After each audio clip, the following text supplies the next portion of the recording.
Can we talk about Rory bringing Paris into Luke's? Yes. And Luke v. I wrote down Luke v. Paris. Because I was so excited. Once again, I was ready for Paris to get a verbal smackdown from Luke, but I think what they did was better because he was just more confused. It was just like, what?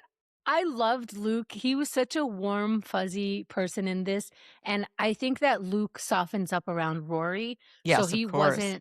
he wasn't yelling at Angela Lansbury at Yes. Paris because of Rory. I think he Right. was a And soft. we've only seen him engage mostly with Lorelai, and they have snarky banter back and forth. He doesn't do that so much with Rory. He's much gentler. He offers her coffee. She says, thanks. And then, yes, he's sweet to Rory. But then Paris goes off on him. We're like, what are you doing? Why?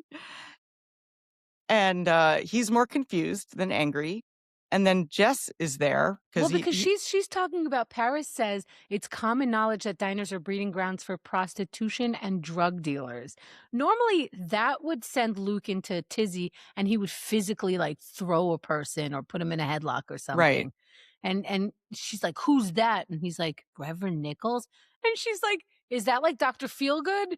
That's one of my favorite lines. Yeah. Yeah. Yeah. And Jess is now chiming in. He loves it. I love Jess in this episode. He's wearing a camo, long sleeve camo shirt, which is a change from the band t-shirts. So I guess that's within the dress code. That's okay for Luke. It was so weird. It's very much what we were wearing. It's very tight fitted. Yes. Also, it's like long underwear, right? Yeah. It's thermal. Yep. And it's thermal, long underwear, and camo, and tight, and totally badass. Yeah. And I knew people who wore this exact shirt. I might have had it. I never had camo, but I had that kind of shirt. Of course. Yeah. So, but he pops in and she's like, where did you come from? Are you hiding? Like, what does she call it? Like a kitten lair or she has some weird term. What is she even talking about? And he's like, oh yeah, this is the seedy underbelly right here. Like, so she's messing. And this is the first time Jess has met Paris. Yes. Yes. Yes. Oh, well, unless during the Bracebridge dinner. It didn't seem like they talked at all, but. Wait, but did Jess go to the Bracebridge dinner? Oh, yes, that's right, because they were glancing. Yes. So I guess they did. They were on the horse ride together. That's right. Of course he was there. Durr. But I guess they didn't interact.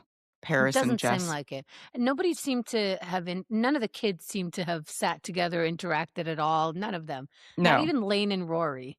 Yeah. They just wanted to be awkward with whoever they brought, whoever their pairings were.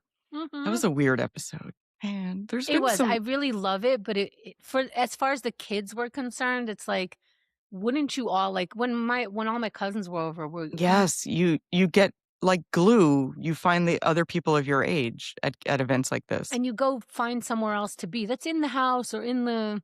Yeah, but you find the other teenagers, and then you go play Apple Jacks in the other room.